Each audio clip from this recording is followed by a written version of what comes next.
Push the weight enough flex. The live is 1 in the 6. Fit the runner, boy, you nigga, no question. You will run a motherfucker high stepping. Hey, you never had a big enough weapon. Motherfucker never learned your lesson. I'm an 88 pack nigga. I'm an 88 pack nigga. I mean, day walker, drink blood, fangs out, full moon, motherfucker change like a hoe, nigga. I'm just a nigga from the hood trying to stack a little cheddar for the money. Drew Titan, Bronx on deck. Shout out to the mighty LDBC, man. We don't waste no time. We got guests in the building. And I believe we got a gunner in the making. You understand what I'm talking about? Ladies and gentlemen, if you don't know, you're about to find out. Good brother Keith Cologne in the building, man. Back in the strong house. Salute to you, good brother. What's going on? What's going on? Man, we hanging tight, man. We hanging tight. Salute to everybody in the chat. I'm going to skip the roll call. You know what I mean? Thank you, all of you guys, for the birthday wishes. I got every text. I got every Cash App. I got all of that. I appreciate y'all, man. Much love and appreciation to y'all. You know what I mean? It's just another trip around the universe, man.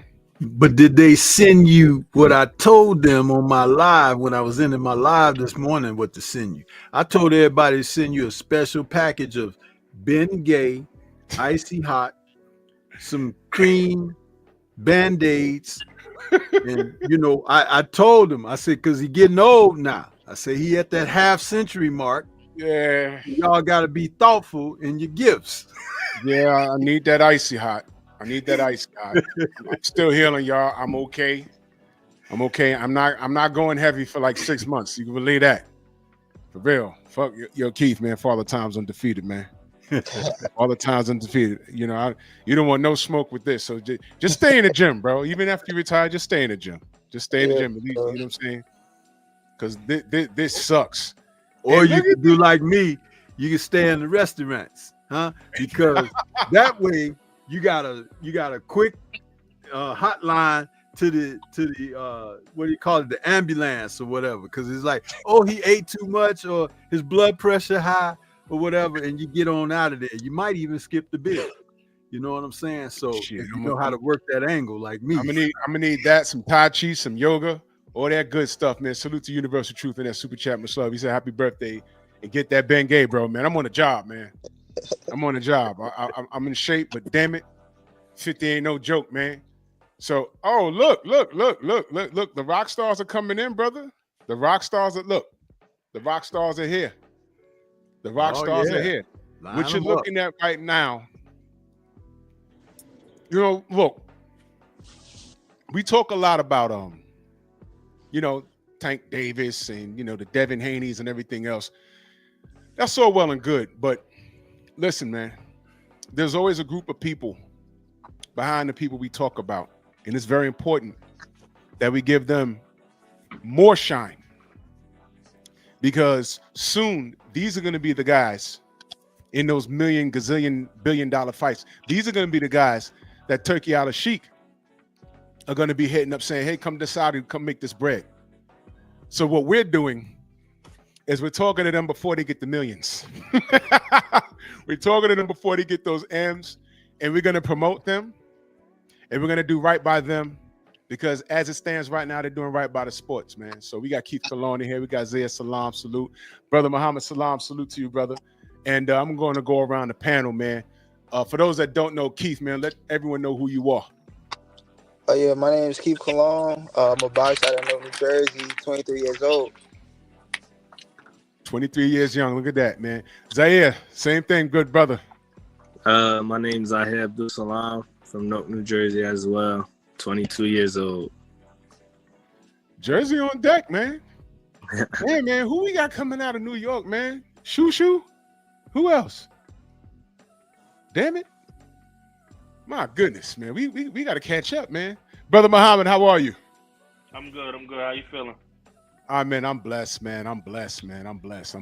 I see y'all in the chat, man. Salute to y'all. I appreciate y'all, man. Salute to y'all. Let's dive right into it, man. Rankings. I got so much to ask. Rankings. Where you guys want to be in the next maybe 36 months, man. What you got coming up?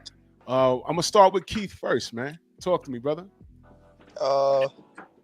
Which question you want me to ask? Which question you want me to answer first? Well, well, okay. Where you at in the rankings? Oh, in the rankings, I believe I'm like top. If I'm not mistaken, I believe I'm like top 30, top 40. If I'm not Okay, mistaken. Yeah. okay. So, let's just get to it, man. The next, maybe I'm gonna say 36 months. What kind of moves you plan on making? Uh, we definitely looking to go up in the ranks. Get some like more local titles. Mm-hmm. Just building my resume. Yeah, Mm-hmm. climbing the ranks and start chasing like world titles in like the near future, like 1 or 2 more years. All right, man. That's excellent, man. Just a FYI, BoxRec got you at 23. Okay. Yeah, which is good. Yeah. That's damn good. That's damn good. Oh, just let the audience, what weight you fighting at? Let the audience know. I'll fight at 126, 126 pounds. Ooh-wee. Okay, so damn, wait, who? Oh no, he's not at 126. All right. My brother Elijah Pierce, he's at 22 right now. He's at No, 122. I think he had 26. Nah, yeah, He's he at wanted to fight Cool Boy. Yeah, he wanted to fight Cool Boy, so he came up. Yeah, So they he got came up to 26. they got Elijah at number 6 right now. Yeah. Okay, okay. Why was I confused about that? Because he wants sort of smoke with the Nui, whom I'm not high on, but that's another. That's okay. I ain't even gonna go on there. This ain't a smear situation. I'm not high on the Nui, man. But Drew, you notice how when guys want the smoke, then they're the guys that they be having attention drawn to or whatever, they be Yes, sir. trying to pretend like they ain't never heard of them, don't know. Right. It's like it's almost like a repeating cycle. It don't matter what weight class, but it's Right. like a thing in the sport that happens on a regular basis. It's kind of crazy. My gosh, man, this is where the politics come in, and this is why I ain't got no problem with the Nui, but the thing is, when you got the machine behind you, life is easy. You understand? That's the key to everything is opportunity. Getting the right Absolutely. opportunity, the right people behind you, Yeah. people doing the right things by you. That's in any sport. Yeah. So you're Yeah. right. You're right. Now, as from a trainer's perspective, I'm no trainer, but I see things. In Nui, it's only a matter of time, man. It's only a matter of time. And the people that I feel that would give him an issue, I hear from his fan base. What has he done? That sort of thing. And Yeah. I've been around the block. That's a good way of getting out of you don't want to fight a person. That's a good way. Definitely. And I see the play with him already. And he don't need my help for promotion, but I've seen marketing schemes in my time. And I'm not saying he can't fight. I'm just saying there's a lot of things that can be exploited, and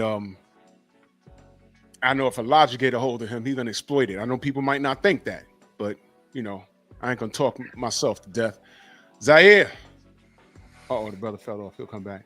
You next up, good brother. Talk to us. Yes, sir. Running on right now. Just continue to grind. Keep pushing forward. Keep getting these fights, building up my resume, like you said. Keep building my resume. In the next couple of years, hopefully after this world champion. So I can tell it's a family affair. It's a family affair in here, man. Oh, that man. Listen.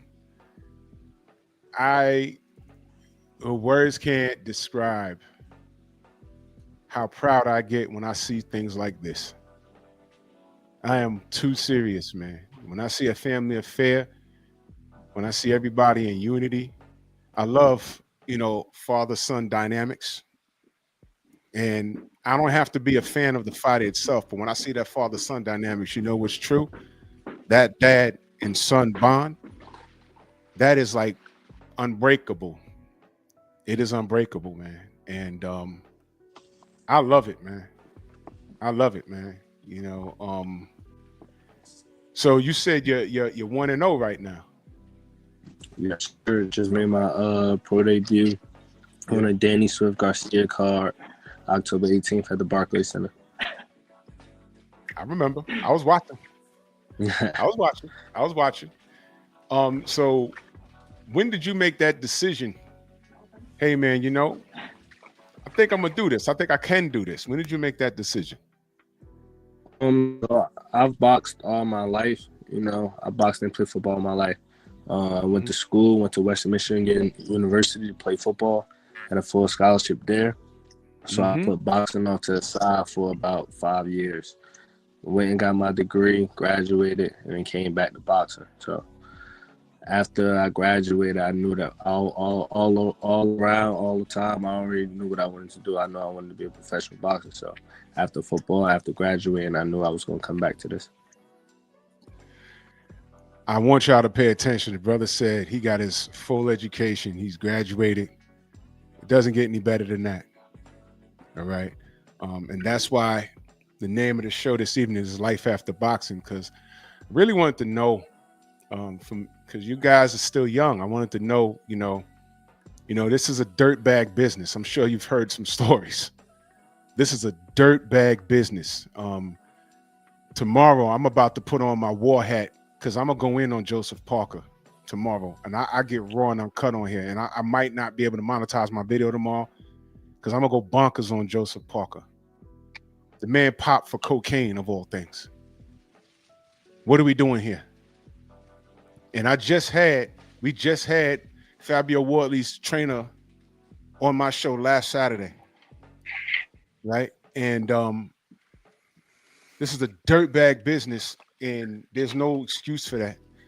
That guy's knee deep into this sport, man. He should be professional, but he's rolling around in the dirt with this Tyson Fury dude. Everything over there is dirty.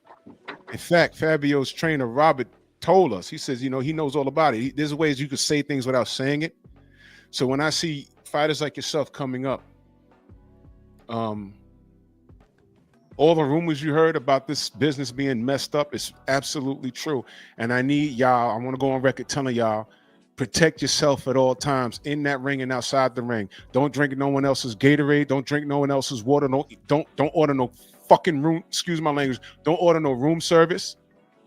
All right? Because we had a Tyson Fury opponent on here. He told us how before he fought him, they ordered room service, and him and his wife was rocket diarrhea the night before. He got food poison the night before. All right. Always send someone to the locker room to check those gloves and those hand wraps, man. I know some crap, man.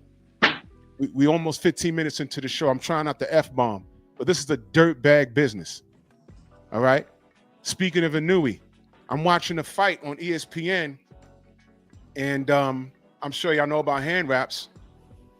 So let me ask y'all a question.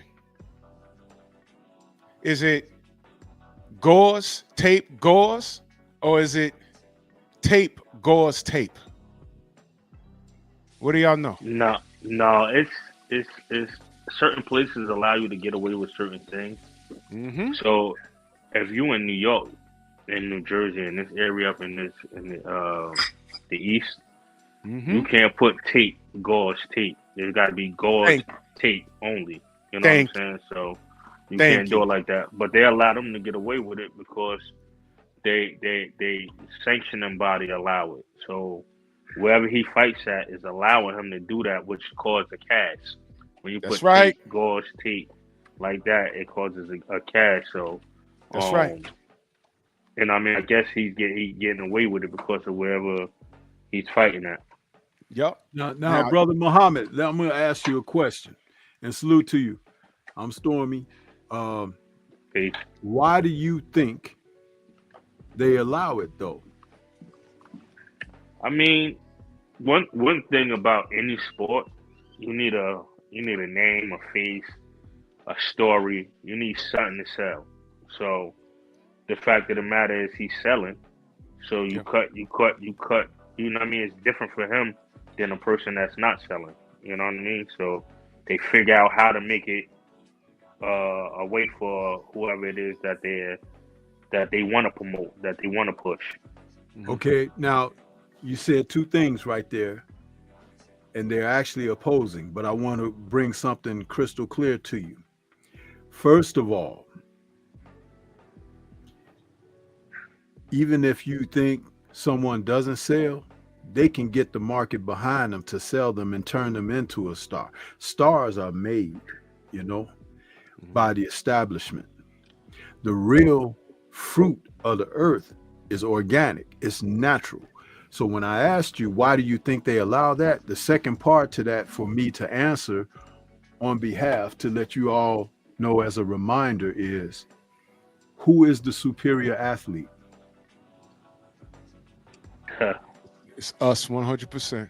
It's us. Now, You know in that. order for you to acknowledge who the superior athlete is, in order for someone else to be able to compete, they break the rules. Have to. They break the rules, they compromise. Mm-hmm. And so therefore, that's in their mind leveling the playing field. Well, you know how they view us anyway, right? They view us as a dime a dozen. Like any brown, black person that's athletic, that's strong, we could get y'all from any corner. You know what I mean? But if we get somebody that we can't get from any corner and they do something that's not even close, but just good enough, they're gonna glorify that and put that on the stage. You know what I mean? Because they wanna push their narrative. They don't want us to push our narrative. Correct. The night that I saw those hand wraps on ESPN, I had to squint my eyes. I said, wait a minute, that's not right. And I had to make some phone calls that night. And I said, wait, did the rules change? And I called somebody that actually fought Inouye. He says, no, that's what they do in Japan. Yeah, that's ding, yeah. ding, ding, ding, ding. So I'm like, wow, makes sense now. And my brother that went over there to fight Inouye, when he landed, they done lost his gloves. They tried to make him fight in Inouye's second pair of gloves. It was a nightmare. No, but that's they do that everywhere. Like right now, if we leave to go overseas, they're gonna do that. The food gonna be messed up. You might not get your chauffeur. You might not. You know what I mean? Yep. Everything. Lose your your clothes bags, might not come. Yeah. So they do it on purpose. They do that. You know what I mean? So you got to know that going though. You got to know that going. It's a dirtbag game, man. It's a dirtbag game. So I just want to make sure that I told that to my audience all the time, and I like talking to you guys y'all are in the industry, and I want what's best for y'all. Leave it to us. We're the mouths because we talk about things that you'll never hear on ESPN. For example, let me ask all y'all brothers, and I'm gonna start with my brother Muad right here. Let me ask you a question. Did you know that Tyson Fury is not allowed on American soil right now? Nah, I didn't know that. Did not know that. Okay. Did y'all know that? Did anybody know that? Did y'all know that? He's not allowed here. He hasn't been I didn't know allowed. that. He hasn't been allowed on U.S. soil for years. About 3 years. What's the story behind that? Okay. Well, do you remember a promotion company called MTK Global? Yeah. They're gone. Did you notice? No, I didn't pay it no more. No. Okay, so they're gone. They had a lot of fighters. Do you know why they're gone? The owner of that company was a guy by the name of Daniel Kinahan, who is an Irish mobster. He's a cartel leader, human trafficking, guns, drugs, and he has a $5 million bounty on his head, courtesy of the United States of America. And he owned MTK Global, and Tyson Fury and his brother, and Josh Taylor, and and who was it? Kate? Was it Katie or was it the other chick? Savannah Marshall. Savannah There Marshall. were a host of fighters that he had forcibly signed to his promotional company. Some fighters were lifted out of contracts with other promoters in the European market. He basically strong-armed them. because he is He's a monster. cartel mobster. You Like, know, like extortion, kind of. Yes. no, He's that well, guy. He's yeah, that guy. deeper than extortion, though. Basically, taking over. You understand? Because he had that type of influence. Yep. And he's on the run presently. He was in Dubai for a while. They ran him up out of there. There was reports of him being over in Africa, which he might still be. Yep. Because if boxing is starting to go to Africa now. We got Dan Aziz getting ready to fight over there in another few weeks. The Nigerian post up primarily. So there's fights happening in Africa right now. And I wouldn't be surprised to find you know who somewhere roaming around through there with his influences. But the type of influence that he has, being who he is, he has been able to not only strong arm the market, but let's just say pressure and influence participants, That's right. including long-standing individuals like Top Rank Boxing. Okay. Like the WBC. Definitely the WBC and Suleiman. What was that famous quote from Suleiman, Drew? Mauricio Suleiman, or I call him Mauricio Silly Man, is quoted saying, "I am not going to judge Daniel Kinahan off of anything that he does.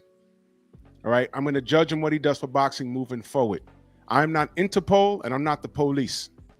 Literally 5 days later, when America put a $5 million bounty on his head, he retracted that. Well, he said he didn't retract it. He said, "I made a mistake."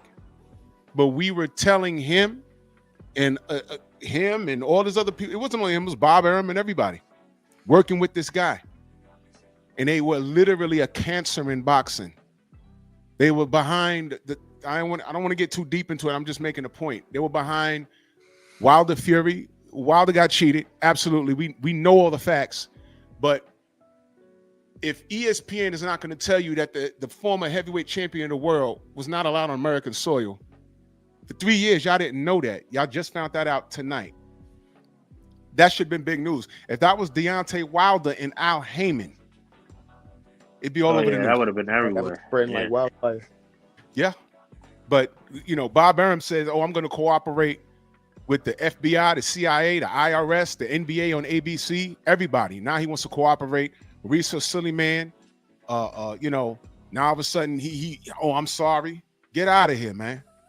So the reason why we're bringing this up to you is because this is a dirt bag sport. They're going to cheat you.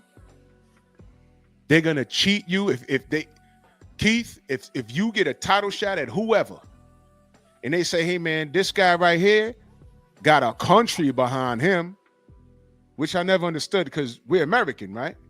So we live in a fucking country, right? But if some guy in West Bubblefuck Argentina, if 10,000 people from Jersey, 10,000 Argentinians just flood over there to go see him, they say, "Well, Keith is nice and he might beat him, but we're gonna stack the deck. We're gonna get our favorite 3 judges, our ref that can be compromised." And Keith, before you even sign, before the ink is wet on the contract, you're down 4 rounds, and one of them is a 10-8. And you cannot now be kicking his ass and lose on the damn cards. We've seen it. You just seen it with Bud. No. Check this out. Just last night, brothers, Lindolfo Delgado, he was supposed to lose that fight last night. He was in there. I still got my scorecard right here in front of me against Gabriel Goyer. And I had Goyer winning that fight 8 rounds to 4 plus a knockdown in the 12th and final round. Man. He fought Tiger Johnson a couple years ago and lost a decision to Tiger Johnson, Goyer. But this is the thing. Lindolfo was a guy that they're trying to push, a Mexican fighter out of Mexico, trying to push him toward a title shot. Well, he gets in there I'm sorry, I said Tiger Johnson. Matias, S.A. Killer Bees, correct me. Thank you. He fought Matias. Listen, last night, this kid outboxed him, outclassed him, and dropped him in the 12th and final round. They called it a split decision victory for Delgado. There is no way on God's green earth that man won that fight. I made a note on my scorecard here because of the final the final verdict. I said robbery of the year. Robbery of the year. And I watch as much boxing as I can. I had never seen such a straight robbery like that, where a guy just wasn't good enough and you give it to someone else and it's supposed to be okay. The fans, because the fight took place in Mexico, the fans were booing. Mm-hmm. And Delgado is a Mexican. They were booing. That tells you all you need to know. See, it's easy to talk about the guys who are known fighters. Like you said, you talk about Bud or whoever. It's easy to talk about that, which is why I always tell people, watch the sport of boxing. Yeah.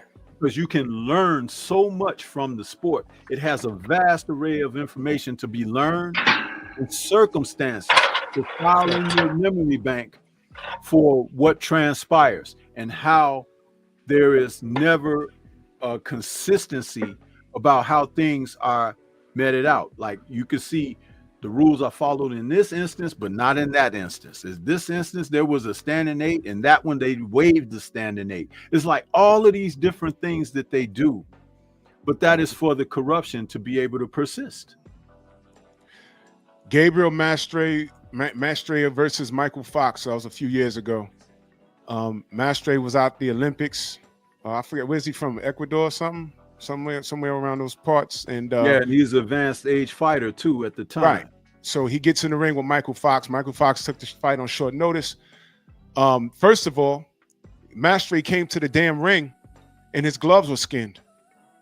And the ref said, who signed off on these? And you hear someone say, I didn't, which means the commission in the back saw that those gloves was okay, but he got to the ring.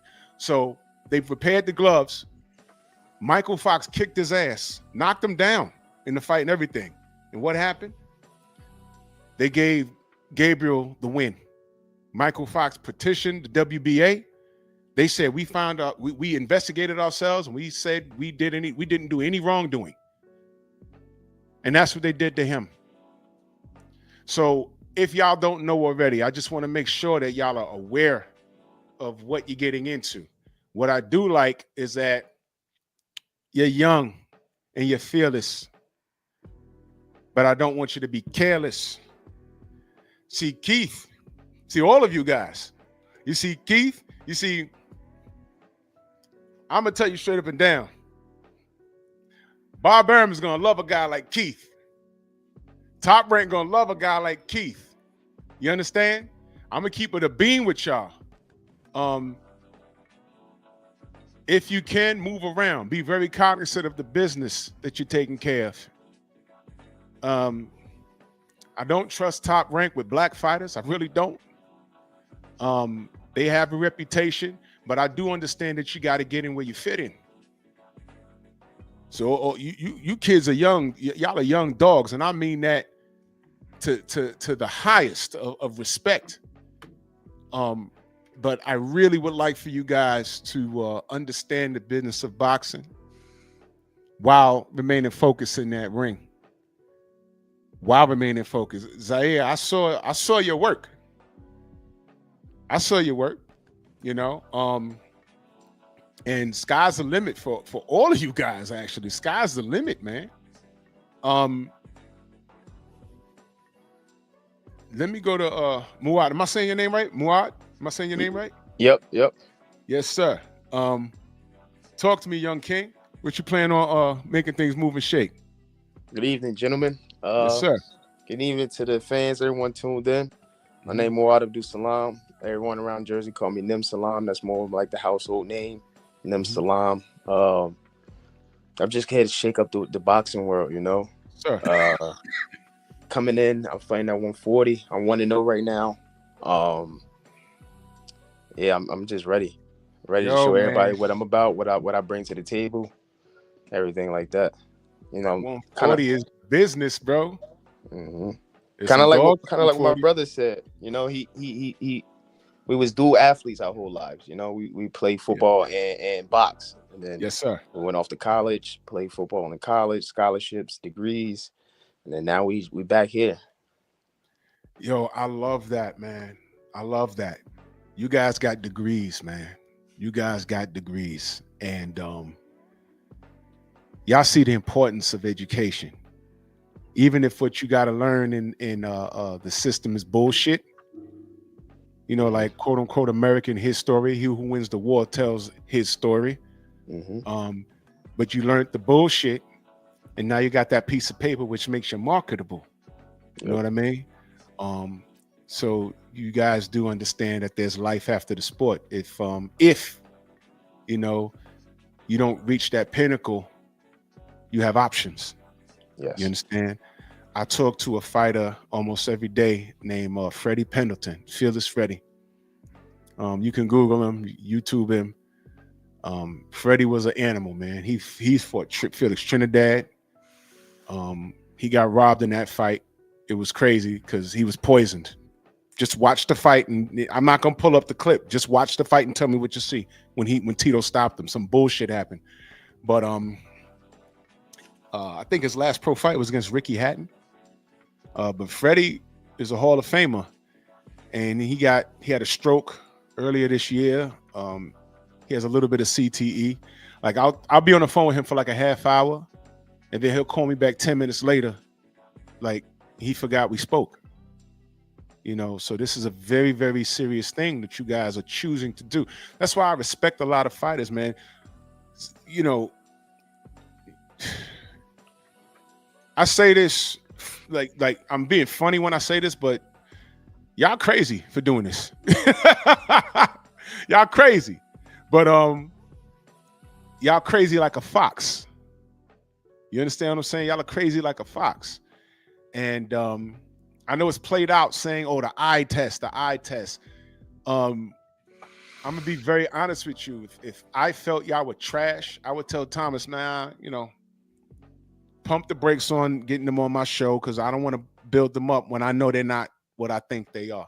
You feel me? But that's love. Yeah, I'm dead serious. You know, I've done some homework, and I said, you know something? There's something here. There's something here, man. I've watched Keith work. You know what I'm saying? Zaire, I saw you on Danny's undercard. You know what I'm saying? And I'm saying, you know what? So when Thomas said, yeah, you know, Zaire, I said, oh, you talked to him? I said, oh, okay, fine. Yeah, man, hell yeah. Get them all on. I want to talk to all of them, man. You know, so this is a I have high hopes for you guys. I really do, man. And I like the fact that you guys, y'all are not stupid. Y'all story is not one of tragedy. You're not coming from some effed up home and you're eating roaches out the cereal box. And, you know, I'm tired of that story, man. You guys come from homes, you got dads or father figures in your life, and y'all are doing the work. Y'all are educated men. And, you know, all of you brothers, man, when you start breaking down those barriers, and heads are gonna turn.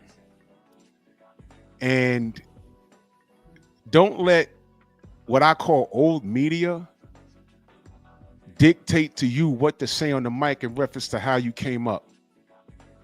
If your dad was in your life, say, no, my dad is in my life. No, my mom was not a crackhead. No, I didn't grow up broken on welfare. No, that's not my story. That's not my story. My household's not broken. We're not broke up black and brown people. That's not our fucking story. I get so tired of hearing that because we celebrate the wrong shit, and I can't stand that. No, we're educated. We can spell. We can speak a sentence without a curse. We have at least 2 to 3 suits in our closet, and we could just fight. What is the problem? And foremost, you're not the villain. That's right. Do not do that. You are not the villain. You're the hero. You hear that, Keith? You hear that, Zaire? Oh, y'all are not the villains. Don't do it. Don't let them put that on you. Let me show you how you're the hero. The two of you in particular, but Keith as well, because I'm not excluding, because we're speaking as a community here. You've already won. Mm-hmm. You've already won. You're already positioned, primed, honed to be successful. Everyone has a starting point. Everyone has an ending point. Mm-hmm. But when you start off on solid ground, understand that your ascension upward can be all according to what's inside of you to drive you. When you're on shaky ground, sometimes you need assistance. You need something to pull you up, something you could grab a hold of and push up, you pull your weight up and everything. But on a solid foundation, that can't be shaken. And see, to understand that, you can dismiss when they try to tell you you're the villain. Because they're going to do it. It's just a matter of when. And when that road and path comes, remember my words. Because you can be accepting of what they tell you and how the box that they try to put you in. Or you can be that ever rising where you can't be contained in a box. And the levels of your ascension is how high you choose to shoot. Because they always think of you as beneath. Remember that. Mm-hmm. Let me go around the panel. I want to ask the brother Keith, man. So in like 3 years, right? You're moving up the rankings really well, right? I want to know what would your dream opponent be, like to break into what I call break into a household, where people say, "Oh man, that's that Keith Cologne kid." Oh man, yeah, him. What do you think that breakout fight would be? Realistically, if you look, maybe I'll say maybe 24 months from now. What do you think if you can get a breakout fight? Who do you think that would be? Who I think it'll be, if I'm being realistic, I wouldn't even be able to tell you because, boxing, everything changed, you know what I'm saying? So, like, the landscape of boxing, who it is now, is not going to be the same people in 2 years. People going to move up, people going, and everything in between, if I'm being realistic. But I'll say, like, I only want to go up against the best. You know what I'm saying? I only want to fight. If there's anybody across the ring from me that I want to take their crown, it'll be like whoever's the face of boxing in my division right now. Somebody like an Inoue. You get what I'm saying? Because it's like, what more can anybody else say? If I beat somebody lesser than, some like a superstar in my division, they're gonna say, "Oh, he beat him, but he can't beat him," or "He beat him, but Styles makes fights." I bet you if he go up against this cat, he gonna have trouble. So. And plus, that's what I train for. I train all the time, to face my, the best opponent possible. So yeah, I say that who it is, I really won't even be able to tell you. But it'll be like the superstar, the best in my division. Whoever's the most established. Yeah. Man, that's what's up, man. You run every day? Nah. My coach told me don't run every day. Okay. Yeah, that was a trick question. That was a trick question, right? Yeah, I never ran every day. I did jump rope every day, but my knees like, what the hell you doing? I was hoping he said yeah, and y'all set him up. Yeah, man. Yeah, man. Yeah, don't do it every day. Don't do it every day. You can ride a bike. You can do that. You know what I'm saying? So you don't get too far away from your goal weight. You hang around your target weight, right? Yeah, I mean, I'm always in the gym. You know, we always in the gym Yes, sir. training. You know, for it's not about a fight. You get what I'm saying? Like I don't train. I don't go to the gym every day for a fight. No, it's just I literally want to get better. I want to be better than I was yesterday. I want to get better every week. I want to keep developing my skill, my craft, keep getting better. So it's not about for me. It's not about a fight for me. It's about just getting better, getting stronger, getting sharper, being more developed, being more mature in the ring. Just keep growing my IQ and having a better understanding about boxing. Are you like a student of the game? Like when I say student of the game, um, there's a difference between being a student of the game and getting put up on history. Are you like an historian type of thing, or are you just a student of the game? You just Uh, somebody that to an watches a lot of extent, film. I definitely am a student of the game. I like certain fighters. Hmm. But at the same time, it's like I'm not too indulged in boxing. At the same time, it's like I am, but I'm not. You get what I'm saying? It's like I like who I like. Hmm. Um, I grew up on a lot of fighters, on certain fighters. But at the same time, it's like you got some people that they'll say a fighter name. I'm like, yeah, I don't know who that is. That's what's up. So Yeah, man. That's cool. So, but you just overall love the sport. You just said, hey, man, this is something I want to do.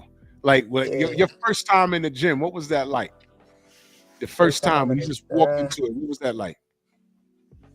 Uh,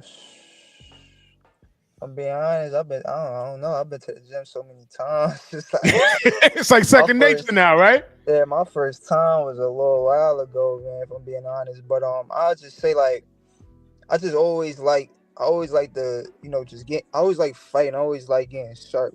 For me it wasn't when I first started boxing. It wasn't about being a professional boxer. It was just Right. more so like, all right, I'm learning how to fight. Like if somebody throw something at me, like I wish they would throw something at me. Because I'm a counter or I'm gonna do this. That's how it was for me. It's just like it's like I said before. It's like a lifestyle. You know what I'm saying? It's deeper than boxing. Second nature, man. So why not? And then you're good at it. And your first pro fight, was you nervous at all? Nah, I work hard. Everything. I feel like the main reason I wasn't nervous was because, um, when you work hard each and every day, it's like nothing is given to you. You know what I'm saying? So I don't feel like, if it was given to me, Hmm. if I skipped some steps along the way and I just having the opportunity just fell in my lap, then I feel like I'd be nervous. But I work hard to get to where I'm at. I work hard, my pro debut. So, uh, you know, I knew that I was destined for it. Man, yo, man, You know what I like about the three of you young men on here. You're spread out from featherweight to welterweight to middleweight. yeah. Um, and your youthfulness. I think the brother Muaz the oldest, right? At 26. Yes, that's correct. Yeah. But what's great about it is, see, you're bringing it's like a diamond. You're bringing a shiny piece of jewelry into a scene to be looked at. Because there's a lot happening around those divisions, but you have the opportunity to join in at your own pace and at your own time. Hmm. And your youthfulness can work for you in a vast number of ways. And Muad being 26, it's not youthful in the sense of when we talk about boxers starting out young and things like that. Because like we're going to see next weekend, Abdullah Mason is 21 and he's getting ready to fight for a world title. Hmm. And that could be great. But you have the luxury of being able to take something that you have as far as your years of youth and life experience and approach the game a little bit differently. So be wise in how you accept the matches that come your way, not just for the sake of staying busy, but something that's going to help you develop at a pace where you don't have to question where you are. See, I used to tell guys in the gym all the time, anybody can ball their fists up and throw punches. It's more difficult to learn how to evade punches and get out of the way of them. But you learn that eventually too, especially you get smacked in the face a few times and you realize, oh, I don't like that. You know what I mean? So you become a little more wise defensively. But as I've often shown and told people, when I would work with young people in the gym, take small kids, 7, 8 years old, parents bring them, I want to teach my son how to box or whatever. I say, if you ever want to learn the temperament of a child starting out at this, put them in there for that first time to spar with somebody else. Mm-hmm. There's a couple of things that they're going to do. Either they're going to advance, Mm-hmm. they're going to retreat, or they're going to move around. Now, one of those is really who you are at nature. You may not realize it being that simple, but it's true. Because the coach can tell them, go get him. Mm-hmm. And you start moving around. You know what I'm saying? Instead of advancing, taking that step forward, you might move around. You know why? Because there's something going on up here. Mm-hmm. You recognize not how to just step into danger zone or whatever so quickly. If you retreat, that doesn't mean you're scared. That might mean that you're cautious. And as soon as the other party steps within a certain range or distance, boom, you let loose on them. You make them pay because guess what? They were a threat. Mm-hmm. You see, this is how it's called a sweet science. So when I talk about you guys being spread out over the divisions as you are with your youthfulness and the age and everything, understand that I put these things together to help people understand and define where they presently are. Because sometimes you just may, like Drew asked questions of you guys, and you might not necessarily have certain answers. But I always operate in a sense of helping you discover what the answers are. Because the answers are within you. Correct, man. I want to ask Brother Muad, when did you make that decision? Hey, man, you know, I could be great at this boxing thing. When did you make that decision? This is when you say, hey, man, I could be great at this thing. When did you make that decision? So like I said before, you know, I've been boxing my whole life, right? So when I made the decision, my father had told me before, like I was like 11 years old, we driving on the highway. He like, it was your backup plan. I'm like, football my backup plan. If boxing don't work, if football don't work, boxing my backup plan. He like, nah, like injuries can happen. There's life after sports. Anything can fall through life. Life really throw curveball at people. Like you need to have something that's gonna be there to fall back on. So. I made that decision in 8th grade where I'm like, all right, I'm just going to use football to get my degree. I was going to pay for it, and I'm going to come back to boxing. Gotcha. So when I took that break and I fully went into football so I can make sure I get them scholarships, I was still dabbling back and forth into the gym. My brother was still fighting. My father was still training people. So that was always there. And then I was sitting on the couch, and this one Tank Fort Garcia. I text my brother, Odie, is I here? I text him.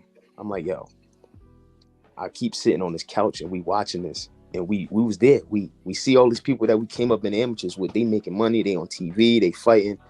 I know for sure, like, we 10 times better than people. Like a lot of these commercial fighters, they get the fame and the glory. And then they'll lose to somebody that somebody never heard of because of the commercialized media behind them. So I'm like, yo, we could do this.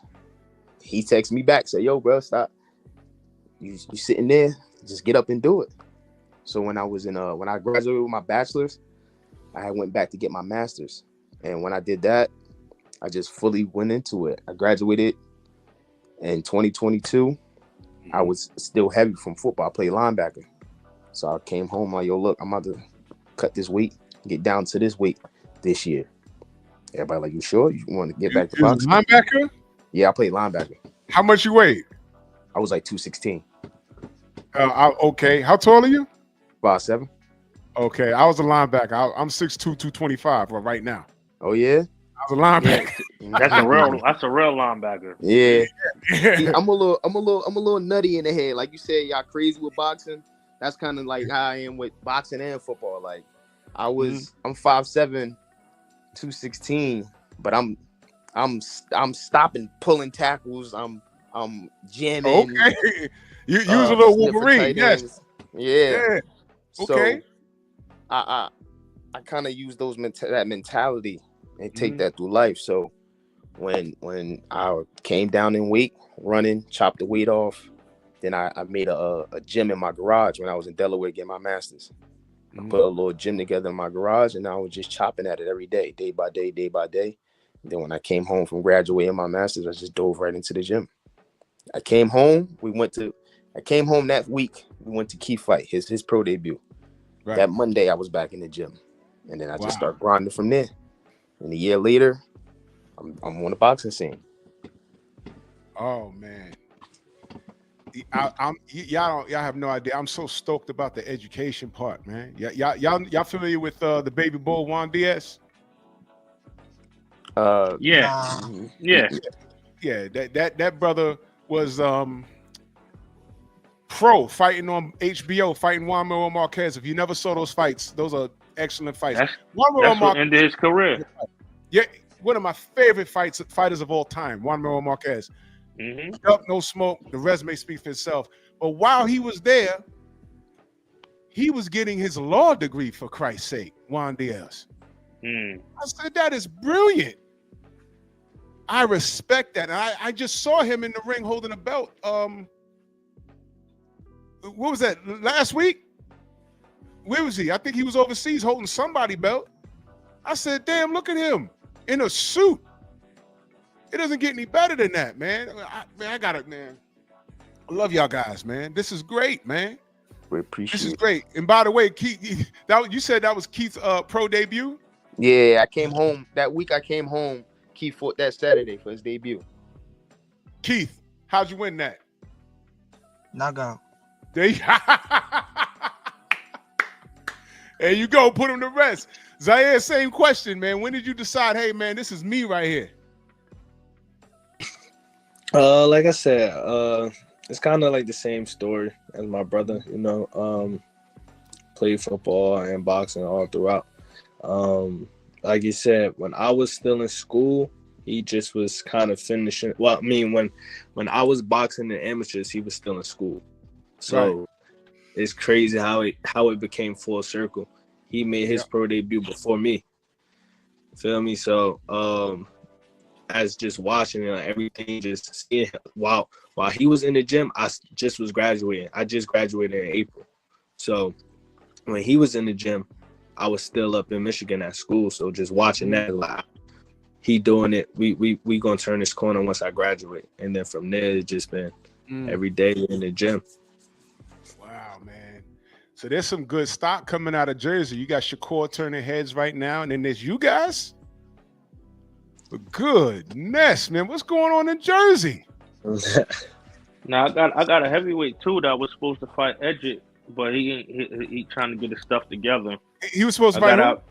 Edgett, the Polish guy wound up fighting him. I forgot the Polish game. Edgett Caballero? Yeah. Ooh, yep. That guy's a beast, man. They just called me. They called me for that, but we just got to take care of a couple things on our end, so we're able to move around different. But yeah, I got a heavyweight. They just called me for that fight. So what's your heavyweight's name? What's his name, Christian Pringa. Okay, what's his record? 18-1 with 18 knockouts. The one loss he got, he went to Netherlands. This is before I got him, This is where the guy he knocked the guy out. He wound up knocking the guy out, but he went to Netherlands where the judge was the ref, the judge, and everything else. You know what I'm saying? So he didn't knock the guy out that fight. He broke his hand, and they robbed him. So, damn. So where's he ranked? Do we know? He's ranked right now 28 in the world at heavyweight. And they called him up for Adjikabiel? Yeah, we had to fight. We just couldn't. Just little things that we had to cover on our end that messed it up. They were trying to set y'all up, man. Nah, I didn't mind the setup. See, I already know we was getting set up, right? But the reality of it is, I got a heavyweight. If he just a little, just he has everything that you shouldn't have as a heavyweight. He could punch like Deontay Wilder. He got footwork like he got footwork like Tyson Fury, like be able to move light on his feet like that. How tall is he? 6'6", 6'5" and a half. What's his name again? Christian Pringa. When he first came, he was wild. You know, he's from Albania. He was just a wild, over the top, aggressive. We slowed him down. Got his balance together, doing certain things. So he got everything it takes to be a heavyweight. We just, you know what I mean, waiting for them type of calls. You're molding him. You're putting him in. You put him in the right position. Okay. Yeah. So 6'5". He's a big dude, man. He's a big dude. Yeah. Okay. 270. So yeah. Okay. Well, I'll be looking out for him because this kid Cabiel, he's what I call a dark horse, man. He's the problem. Nah, he is. He is. But I just figured between our footwork, our height, leaning on him, keep him at the distance, and we're faster than him actually. You know what I'm saying? It was just certain things that I seen that I liked. I loved. I actually loved the fight. Okay. Y'all all in the same gym? Yeah. Well, I'm in the Bronx, man. I gotta come out and check y'all. I gotta come work out with y'all once I heal up. I had a serious injury a little while ago. Oh, word. Hell, you know what I mean? Hell fast. You recovery. Yeah, man. I fucked around and I ain't even gonna say it on air, but you know, I'm goofed up right now. But I'm definitely gonna come out in the gym and come fucks with y'all, man. Please do. We got more people in the gym too. I got a guy that just probably gonna start. He fight 126 too. He about 6 feet, a little over 6 feet. You know and he's fighting at what? 26? 126, yeah. And he's 6 feet tall? Yeah. Yeah. Oh boy, that's a problem. Yeah. That's a problem, man. I'm definitely y'all putting Jersey, man. What's in the water in Jersey, man? It's different over here. The problem is it's not. To be honest with you, if you go back for the last 20 plus years, the guys in Jersey just stuck between New York and Philly, so we don't have the you know how New York a lawyer take on be a manager, a TV guy take on y'all have people that help, right? Here. It's really like the crabs in the barrel. Like people say, everybody use that. Nah, in Jersey and North, a person could be in your gym your whole life with you and swear they love you. And the whole time they wishing you die, they wishing you lose, they wishing the worst upon worse on you. And right, and this is your family. Yeah. Well, you think it's your family. So we had the better boxers. If you look at it nationally with the amateurs, we have better boxers than New York and Philly on the amateur level. Just look at it. You know what I'm saying? But we don't get the credit because when it comes to pros, y'all help out. The people outside help out. You know what I'm saying? Like the people outside here, they'll see a kid, they'll hand him a gun. You know what I mean? Right. He tough. They're gonna put him in line to beat up all the other kids. In New York, they'll tell you, man, get the hell out of here, shorty. Go do something. Go play basketball. Go, you know what I'm saying? And y'all support them. In Philly, they'll support them. In Jersey, they don't support you. So that's the only reason why we're not on the map for us. But look at it in basketball. Look at basketball, baseball, wrestling. Look at any football. Look at where the most recruits come from in this small state. Right? But you won't hear about it because we don't get the support. And the people don't come back who make it out of here don't come back and support either. Man, support, ain't that something, man? Ain't that something? Oh, this is something I want to review with the young kings here. I'm gonna start with Keith. Hey Keith, brother, What's going on? how those women treating you, bro? You know, I got to give the lecture. You probably heard it a million times. How the women treat you? A young, handsome brother. I already see it. How those ladies treating you, bro? No, like they support. They support. All right. Okay. All right, brother. Now listen to me. Now listen to me, brother. Now listen. All right. Don't. That's my advice. Don't. Relax. They're gonna be there. Forever. Don't. Do not. I know when you're young, you're thinking if I don't hop on this, it's not gonna be there. Believe me, there's a better one up the block a year away. Please. Yes, sir. Focus on your craft. They are a distraction. They're a distraction. Focus on your health, your wealth, and your wealth. Health, wealth, wealth. Generational.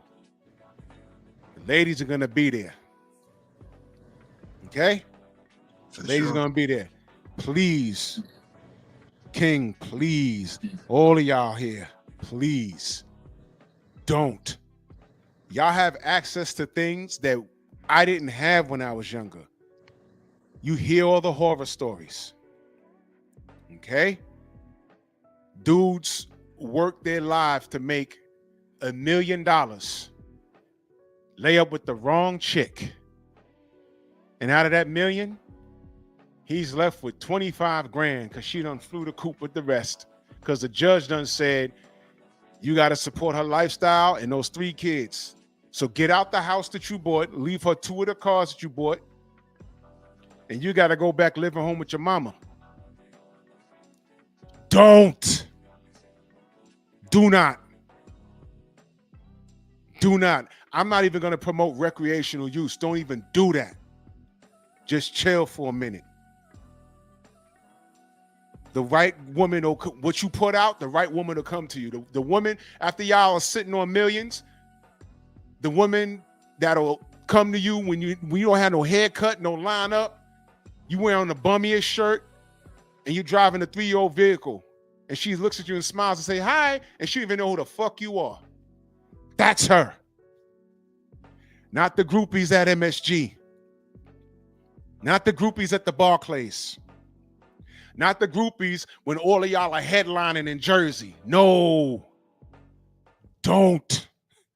Do not. Do not do it. And I'm sure y'all heard it, but I got to reiterate it. Don't. It ain't safe out here. I seen some crap out here. It's not safe. It is not safe. You ever knew anybody that died from AIDS? It's not cool, man. I've seen it. I had a friend that was bigger than me, 6'5", 300 pounds, pure muscle. When he left, he was 6'5", but he was like 130 pounds. And this is before they had all this great medicine that they have today. He gone because he laid up one time, and he don't even know where he got it from because he was laying up with multiples. I'm like, man, what the fuck, man? So I'm telling y'all, brothers, don't. Spitting out a baby out of wedlock is the least of your worries.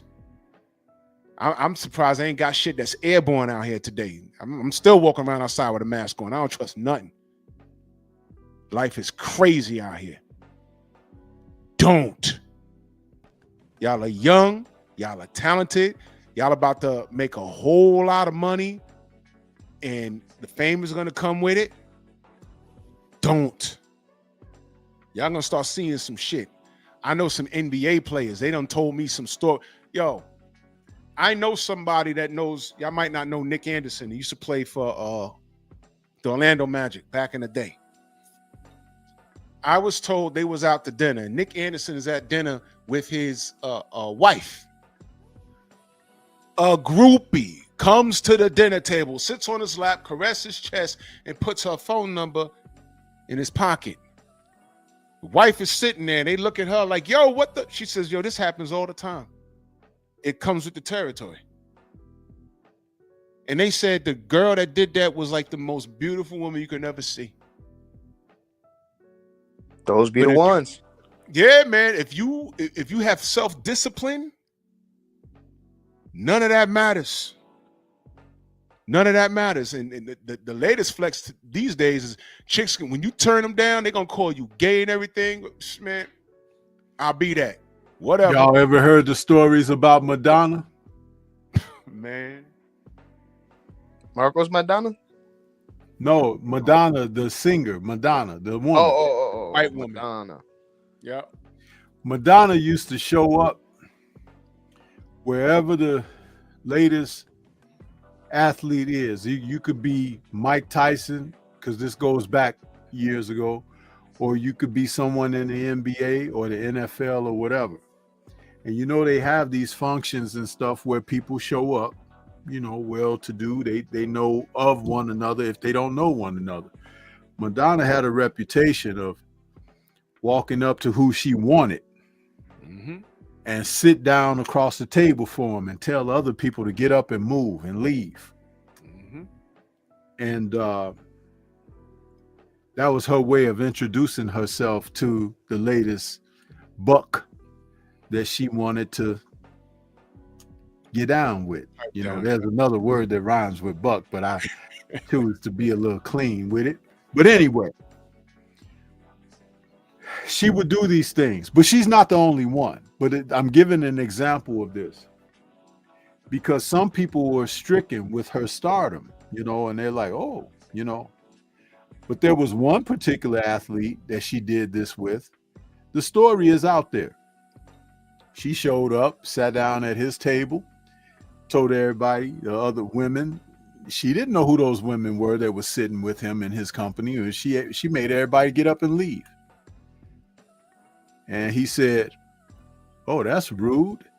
And she said, yeah, it's rude of them to be sitting here in our presence. And he's like, no, it's rude that you think that it was okay for you to come and sit down here unwelcomed.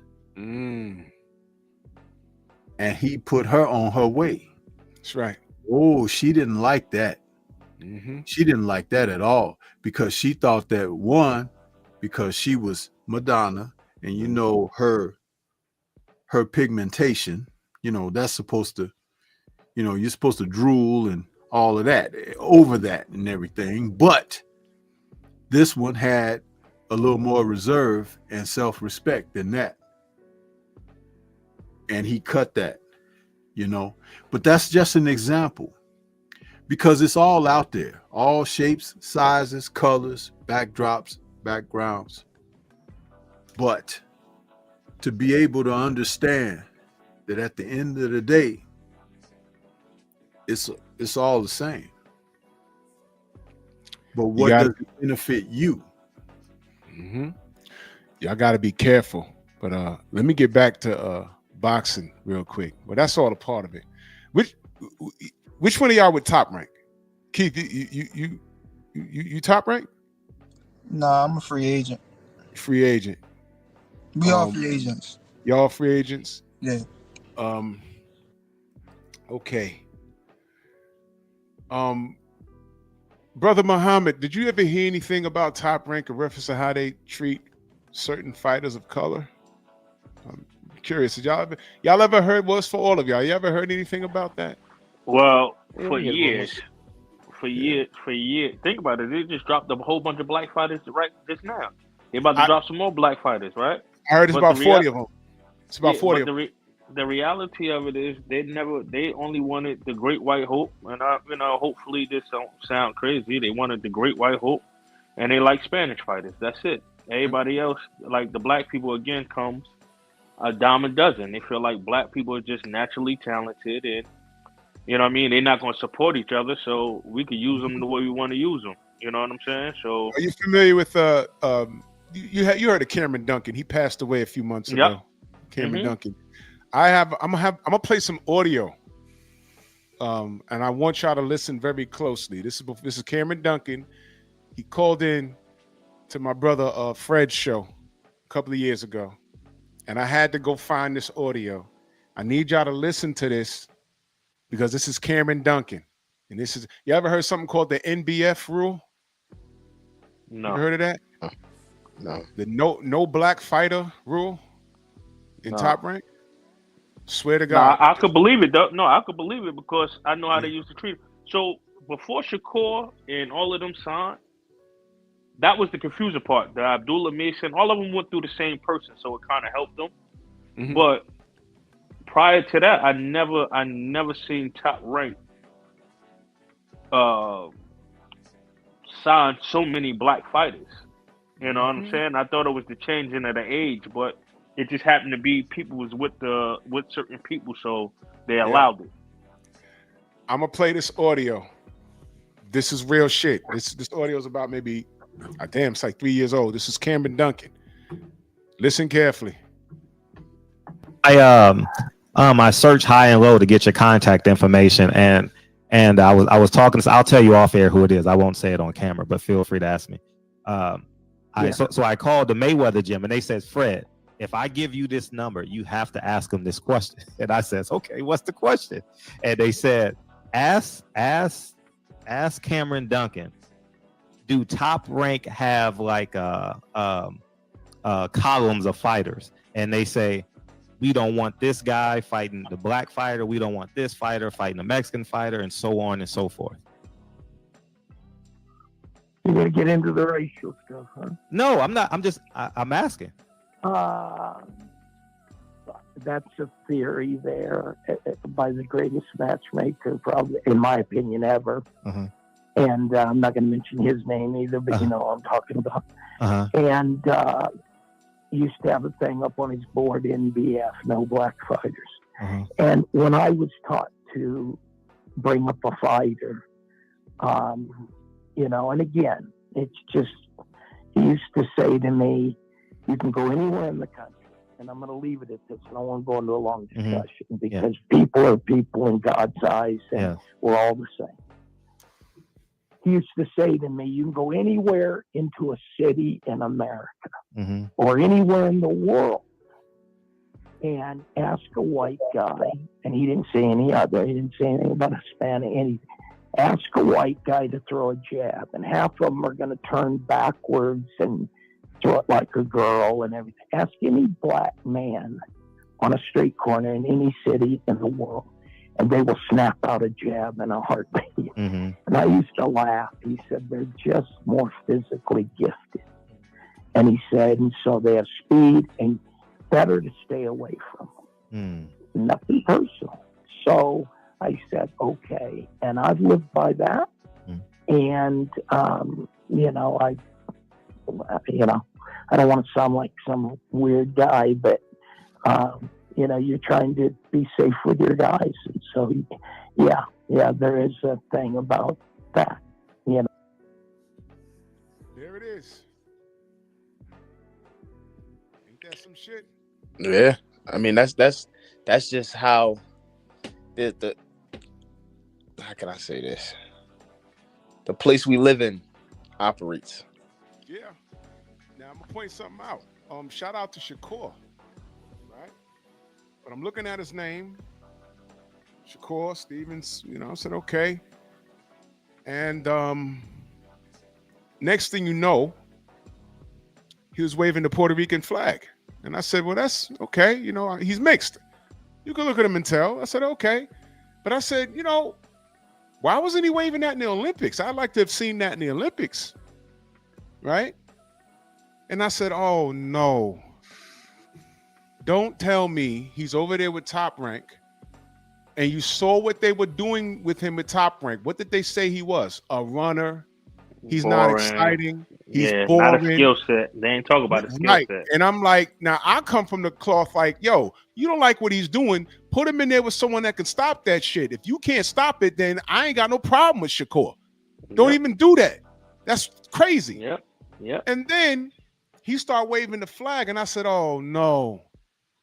He's trying to, either he's doing it or somebody in Top Rank told him, yo, wave that flag so you can get another kind of audience to help build your brand.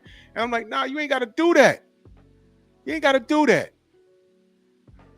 Top Rank is corrupt out of their ass, and they're racist as hell. Racist as hell. So I know y'all are free agents now that y'all have told me. If they see value in you guys and they say, look, No, we got they seen value already. There's just Uh-huh. again, like especially like, Keith's been rolling a little bit. Mhm. The reality of it is though, you don't want to put yourself in a situation where it doesn't make sense for you, right?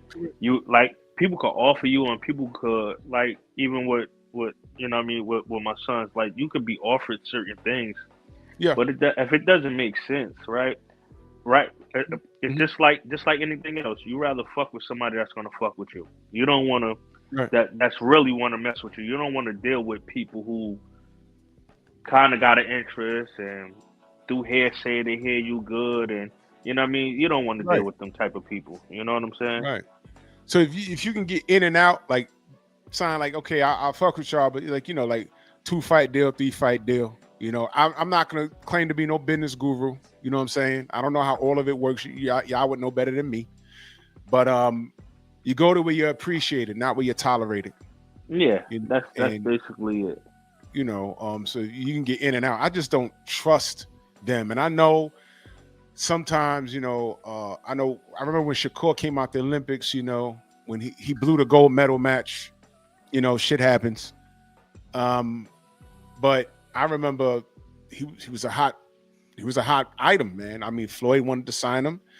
Hmm. He chose not to go there, and then he went to Top Rank. And I said, damn, why'd he go over there? And the rumor was he was following behind Bud. And then there's a history with Bob Arum and Bud. I'm sure y'all know about it. And Hmm. I didn't like that for Bud. Well, it trickled down to Shakur too, though. Yeah, it did. It did. And I did not appreciate watching ESPN that night when he fought Edmund De Los Santos. And they just said he was running, and they showed people leaving the damn arena. That was the most disrespectful thing I ever saw in my life. I hated it. And I was like, man, that's just disrespectful. That's crazy. That's crazy. So I need all of y'all to be careful, man. Keith, be careful. If you I mean, do what works for you. You know what I'm saying? Do what works for you. If you sit down with your people and they say, yo, look, let's go get this Top Rank money. They got about 3 fights for us. I don't know how it works. Y'all know better than me. If they say, well, maybe y'all can educate me. Keith, how does it work? How does it work? If someone comes to you and, educate me, how does that work?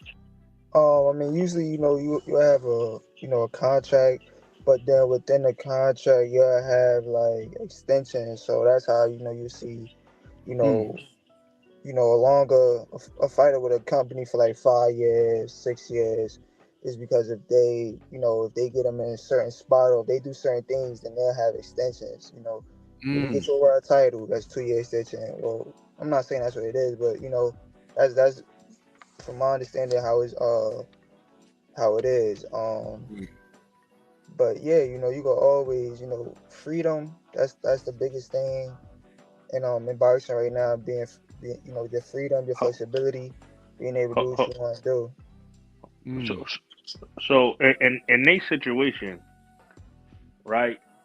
So in the beginning, like if you was to sign right now, if they were to sign right now, people would try to lock them in for years, 3 years or better, with a minimum, with a minimum fight, minimum money, minimum whatever, you know what I mean? You negotiate or whatever the case may be. But when you're doing it this way, when you start to move independently, then when somebody see you to be a threat, but they Right. know they can't get around you because of where you at in the rankings, or they see you coming up, what they'll do is they'll sign you to a 3-fight deal because they hope they guy beat you. But if the guy don't beat you, if they guy can't beat you, then they got you, and then they sign to you, and then you have maybe like a 3-4 fight deal like that. So they try to mix it in like that. You know what I'm saying? They sign you to shelve you. They sign you people to keep you out the way. If They you did look that. at the dude Samson, he got Fundora. He have all like the Spanish fighters. He be bringing them. It's a guy. He sits there, older guy. He sits in the back. What he do is that's basically what he do. Like he wound up selling his fighters.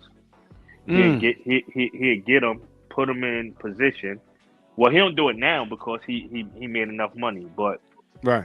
he'd get him and he'd put him in position, and then he'd get this guy go with Top Rank for a 3-fight deal, go with Eddie Hearn for a 5-fight deal, and things like that. So, when you independent, you can do things like that, and it could pay off for you big time. Sheesh, man. The selling guys, it just sounds awful to me. Well, they about to come out. They're about to come out with the movie, right? They about to come out with the movie on with Pernell Whitaker and all of them, right? Yeah. That's exactly what Lou Duva did. Lou Duva, he took all of them. He took the 5 guys where all of them got gold medals, and he wound up doing Mark Breland. I think he sold him to ABC or something like that, and then sold Meldrick Taylor to Showtime, and then showed Pernell Whitaker to HBO, and things like that. Then he had Holyfield at the end, so he wound up selling each and every one of them individually. You know what I'm saying? But he kept them together in the beginning, and then he wound up selling each individual for their time and their place. You know what I mean? Which was that was the thing. That's the thing to do now. That's how people are trying to move now, but they're not as organized. Damn. Let me go back to the brother Keith. Keith, is the goal down the road to get on a Riyadh season card? Because right now they just giving money away at this point. Is the goal to get on a Riyadh season card at some point? I mean, it's a great opportunity, but that's not I'm not a dude or a person that's just like surprised or like happy. I'm not a dude that's just happy to be there. You know what I'm saying? I'm not a fighter that's just happy because he working with this person or he in a certain type of environment. I'm the type of dude that just, I'm gonna make my situation, the best possible with what I got. I'm not looking for somebody else to put me on. I'm gonna make what I got. I'm gonna make the most of it, and that's what I've been doing lately. So, to say that's the goal, it's a great opportunity. I love it, but like if it happen, it happen. If it don't, it's not gonna stop the train.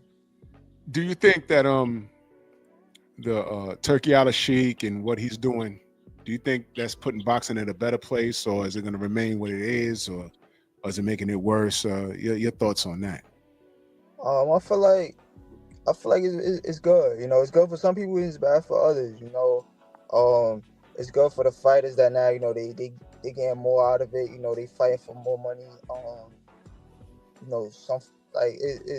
It's good for some people, but it's bad for others.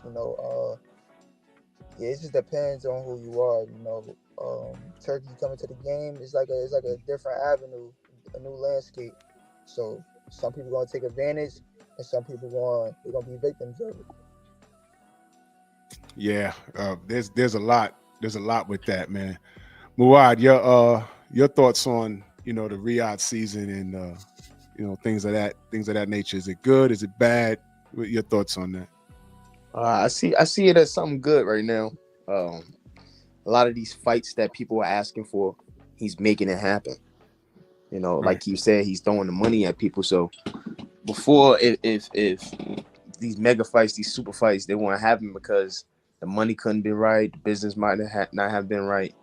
He's making it to where they in negotiations and they gonna figure something out to where they can make this fight happen.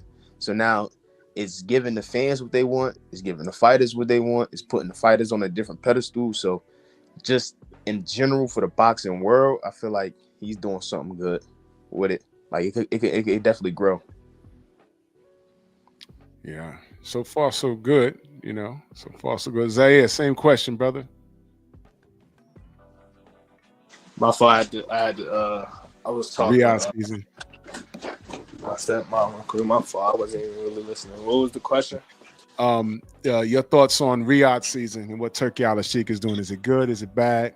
Is it beneficial? What do you think? I like it. He's forcing everybody to, fight the best, regardless of the situations that's happening. So,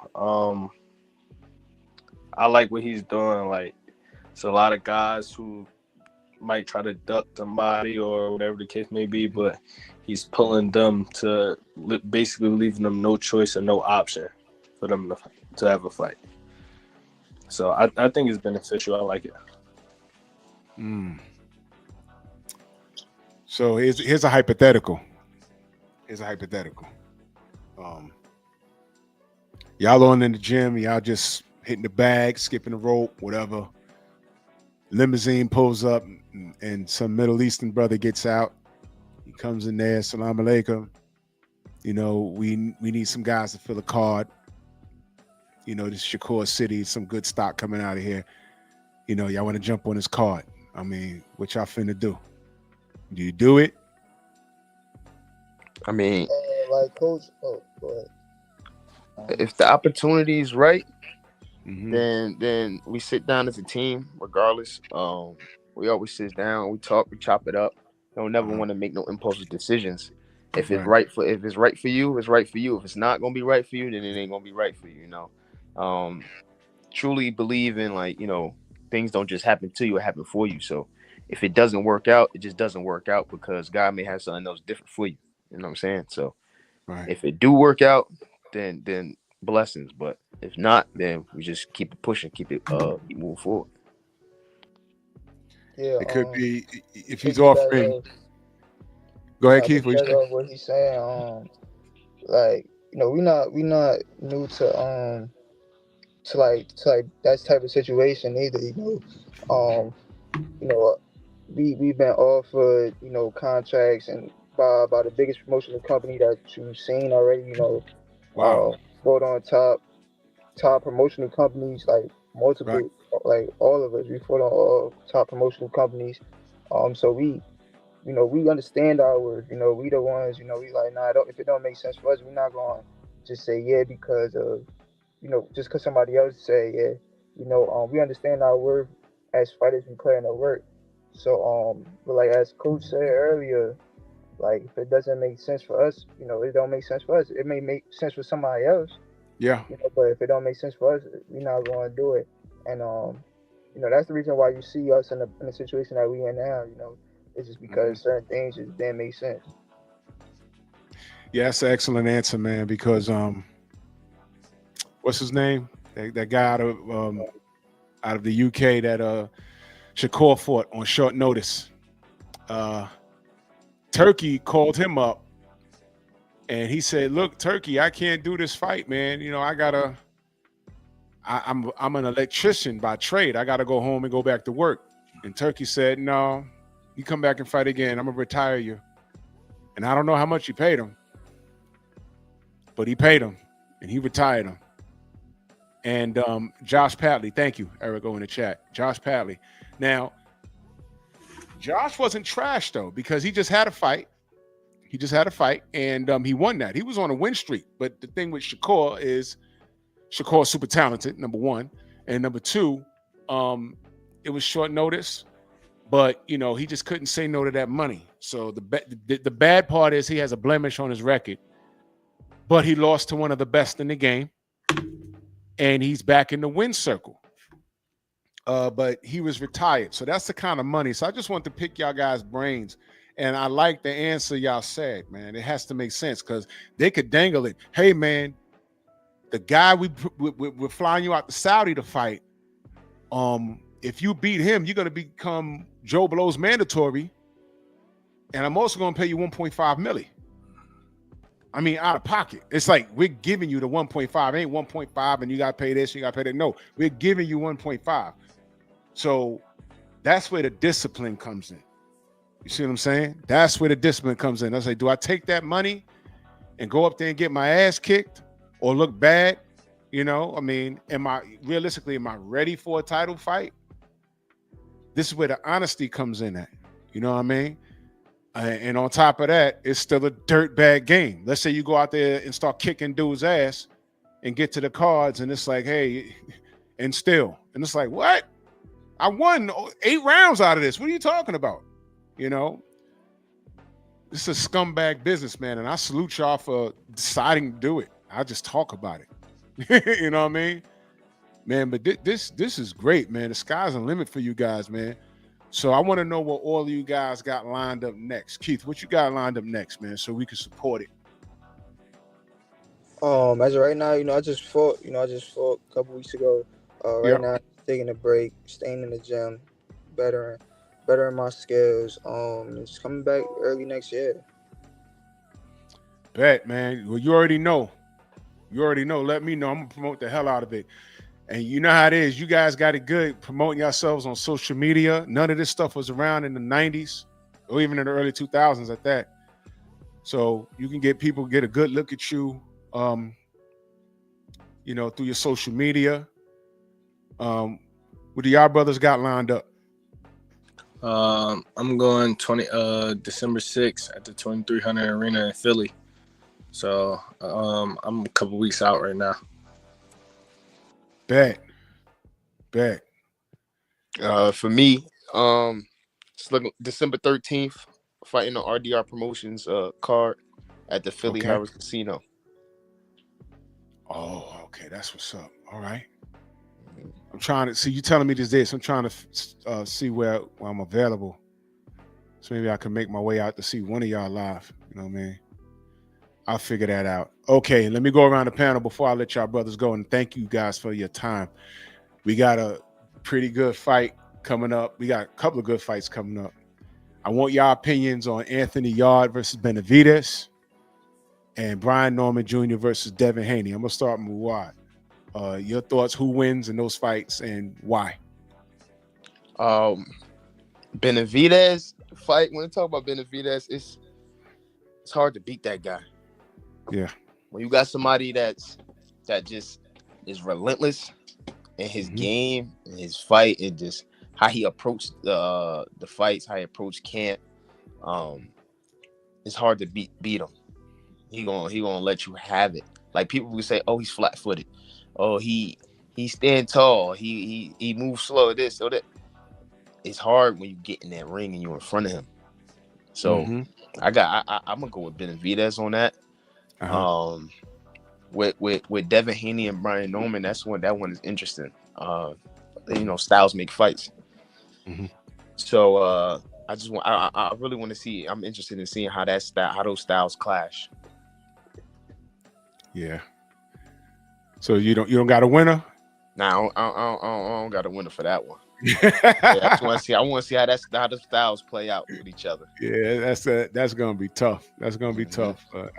I'll give my pick during the week because it's I feel like Devin got a little more experience in knowing how to win in a different fashion, I would say.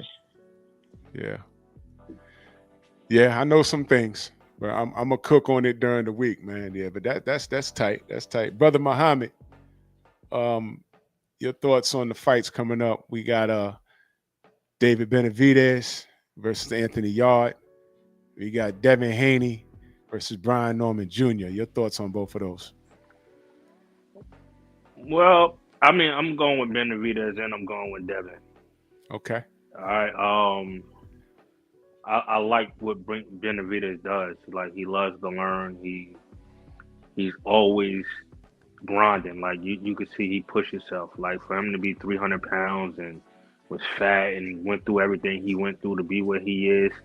And you got to remember, he was a champ before Shakur and all of them. And he's just getting notarized. So, for me, I appreciate what he brings to the table as far as boxing. You know what I mean? His grind and what it took for him to get to where he is. So I'm going with him. Not saying that old boy bad, but I just like what Benavidez brings to the table. Right. And like Nim said, I think Devin Haney been put in situations that Brian Norman hasn't been put yet. So I think they're kind of equal, but the experience that Devin should take over. Yeah. Oh man. This is boy, I can't wait till I have a full panel talking about this. This is intriguing, man. But yeah, I respect the hell out of that. Yeah, it's very intriguing, man. I love that we getting it, and this is why I like Riyadh season, because we getting these matchups, man. We getting these matchups, and one thing I say about Turki Al-Sheikh is he's making this happen. We went from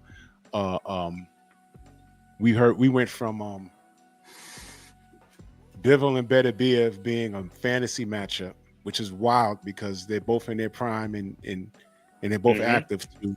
We're going on the third fight somewhere down the road. So shout out to Turkey Al Sheikh for making this stuff happen, man.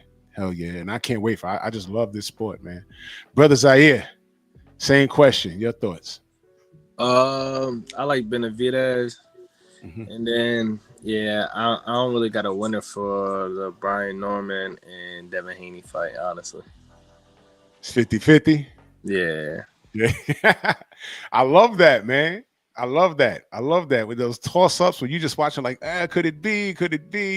And and listen, DHP's friend to the Strong House, man. You know, Bill's my guy. You know what I'm saying? But this is boxing, right? We're looking at it with an unbiased eye, like what we see. You know what I'm saying? I'll give my picks during the week, man. Brother Keith, man, same question. Yeah, I got David Benavidez and Devin Haney. Wow. Y'all hearing it?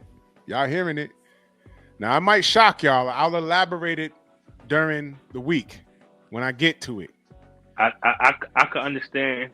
I think I have a clue to what you're gonna allude to, but that Devin Haney and Brian Norman fight, one of them fights, you just gotta watch it. I think with Brian Norman, his discipline, his structure, and certain things like that can cause a big problem. So, I understand. I kind of understand what you're saying. It's Well, first and foremost, I'll give my pick, but I'm gonna break down why later on. I got Devin in that fight. I'll explain later in the week why, but I got Devin in that fight, and it's not gonna be what most people think.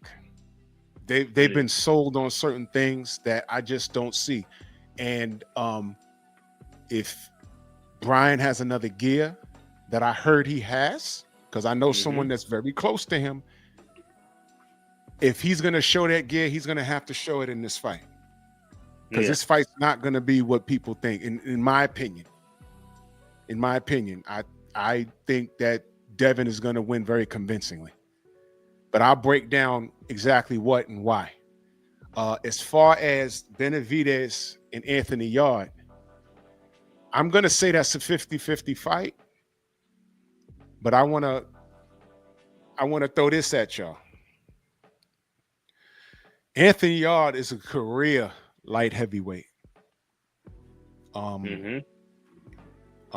met the brother when they were in New York, him and brother Tunde. And that brother's always in shape. And he's unmoved. He's not bothered by this. This is another day at the office for him. He's been in there with some dogs. Sergey Kovalev. He got stopped by Beterbiev. So he understands what he's up against with David. David, his power, he's not like a devastating puncher. He's an overwhelming puncher. He'll overwhelm you. The thing that we have in question, what I have in question is being that he's a natural 175, will that translate? That same overwhelming style, will it translate in at light heavyweight? When he fought David Morrell, Morrell punched in between those flurries, and it actually wobbled him. He beat Morrell because he overwhelmed him. If Morrell had a little, I think he needed about maybe 3 more pro fights before he was able to fight Benavidez. Anthony Yard has a hell of a lot more experience than David Benavidez, especially at that weight, because Anthony done fought the killers. Now, being that he fought the killers, will that ring damage catch up to him? I don't know. But that's the 50-50 fight right there. Because if David has any dents in that armor, and Anthony sees it, he's gonna jump on him. Well, I don't believe Benavidez have power. Well, he didn't have power when he was at 60, but Oh yeah. he don't have the power, and it showed even when he fought David Morrell. I think Morrell hurt him more than he hurt Morrell. Yeah. So what you're saying is correct. All that the wear and tear with a young, stronger guy is kind of a big problem. Yeah. It's gonna be sink or swim, but I don't think it's gonna go to the cards. I don't think it's gonna go to the cards. Another thing that annoys me, and this is just a pet peeve of mine, when I went to the conference,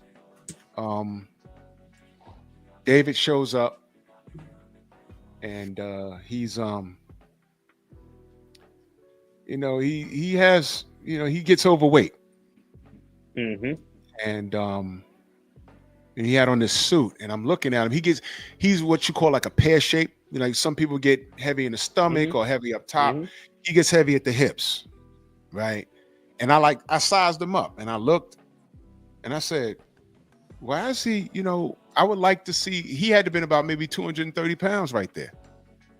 I don't like it when camp starts, the first 30 days is a fat camp. That's just like not good. Now he gets in shape. I'm about to say you can't say that for him because that's his whole life, right? Yeah, like, but one thing about boxing, whatever is the most comfortable thing as far as your routine, right? When you go to these, you go to the amateur fights and you go to these fights where you say like, damn, he wasn't even better than him. How in the pros, he wasn't better. How the hell he beat him? The regiment that guy found was the best one for him. What makes more sense for him. And that kind of makes sense for him. He's been doing it since he's been a kid. So, you know what I'm saying? That's his comfortability. I get a little concerned because as you get older, your body changes. You know what I mean? And although he's used to that, But what is he, 26? With new tech, well, I mean, not 26, 28? With new technology, with how people train and eat and learn all the stuff that you learn now, and it's a big difference than back in the day when they was smoking cigarettes and drinking and what I mean. But whoring around. So if you're old school from the Marvin Hagler school, I wouldn't do it. No, it's not. Yeah. Yeah, Marvin never got maybe more than 5 pounds out of 160 because this was a career for him. And these kids today, some of them, I'm fighting at 47 and you walking around at 180. It's like, what the fuck are you doing, man? I got a guy right now at 147. He been there for about 20 years. Wow. See, I just like to see David, and that's another thing. I assure you feel a lot better when you're just doing that, and you make that a habit. Walking around at on or close to your weight. Now he's at 75. He was already a big boy at 68. Now he's at 75. That day I saw him, he was easily 230. I said, I don't like that. And he'll get 230. He was 230 when he was doing at 68. When he was in the 60s. When he was playing in the 60s, he was doing the same thing. Yeah, but I mean, and I know it works for him, but it catch up to you. Yeah, it'll catch up. And with that being said, Anthony Yard, he's at this point in his career, he's a crafty veteran. You don't want it catching up to you in the ring with a guy like that, because Anthony Yard, given the opportunity, he will take your head off. Yeah, that dude is fast. That dude is fast. He can get touched though. And David Benavidez, he don't hit as hard as Beterbiev. He don't hit as hard as Kovalev. Those guys, they have some pop on their punches. Yeah. But he'll overwhelm you with the barrage of punches. And if that doesn't work with Yard, I'm just curious what David is going to do. Yeah. So he is the popular pick, but to me, it's a 50-50 fight. I could be wrong. No, it's a 50-50 fight. I just, again, I just think sometimes the wars take a little bit from you each time. You know what I'm saying? Just a little bit out of you, take a little bit out of you. Yeah. And then You know, you get a young, vibrant, strong young man. He might not be better than you. He might not be, but that could be overwhelming. Yeah. Stormy, your thoughts on those two fights? I know we're gonna be talking about this all week long. Oh yeah, it's a fun conversation to have when you got top flight fighters facing each other. And I was just listening to you guys doing a little work in the backdrop here, but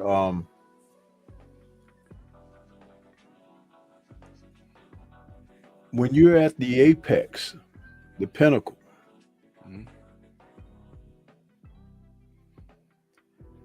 it's about surpassing the physical.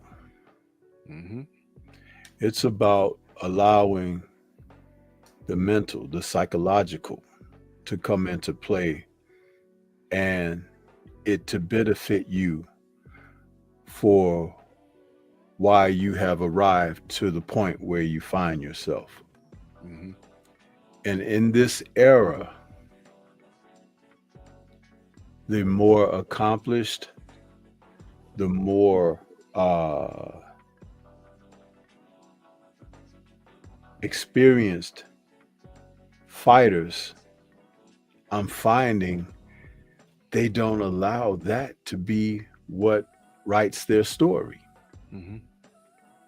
And they usually succumb to the very things that are the pitfalls for each and every one, which is why there's a lack of greatness of today. Greatness is not just someone having performed and accomplished something and you say, oh, that's great. Greatness happens with not only the achievement, but the maintaining and sustainability over a duration that you can set it as a benchmark.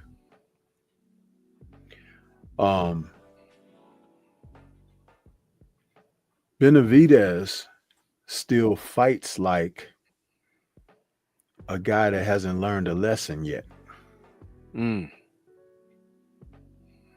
He has a lot of experience of having been in the gyms sparring with top flight fighters from the time he was a younger person, but he is 28 years of age now.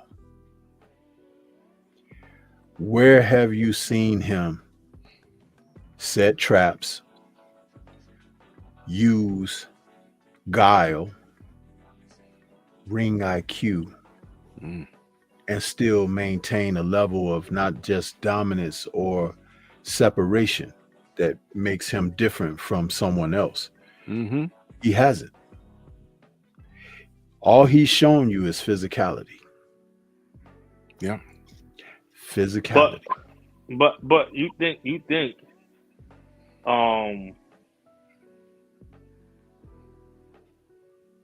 I mean, it's one of them weird questions because is it like, do we come from home, like the house, right? You know what I mean? You know, his father trained him or whatever the case may be. Are they comfortable with what they do? Or do they have something else in their bag? And we don't know about it because nobody forced them. David Morrell was the closest person to forcing him to have to do some other things. You know what I'm saying? I disagree. Who else?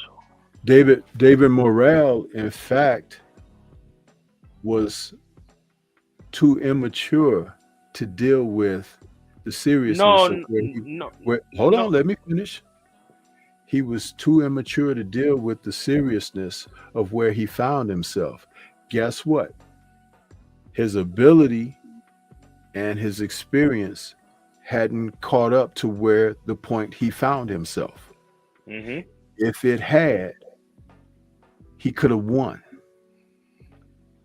It was before, it was too soon for him. No, I'm not saying that. But since it happened, he has even shown us in the aftermath, the match he just had, that he may never have the mentality for what's required at the top level.